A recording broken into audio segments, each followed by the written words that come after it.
Buka. Hindi pagpakita sila kay basig utumon sila mga idol. Pabalik din sila buwas. Apaka.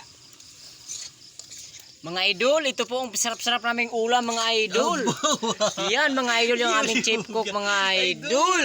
Yan mga idol. Kung nagugustuhan niyo ito mga idol, pwede lang kayo mag-comment dito mga idol at iwan lang kayo ng comment dyan kung nagugustuhan nito kasi magpapadala kami nito kahit tag-iisang piraso lang mga idol. Ayan po mga idol. Ayan mga idol.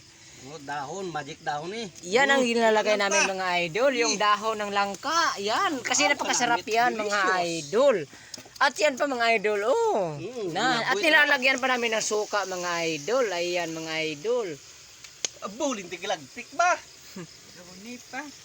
Harap mga idol. Ang sarap-sarap talaga dito mga idol. Hindi papasobrahe kay Hindi na magpasubrahi. Yan mga idol. Luto to mga bali-bali tadi. Nan mga idol. Pinakalami kini kayo mga idol. Lami, oy. Oh, kanamit. Kali mo nakalayo, hindi na to.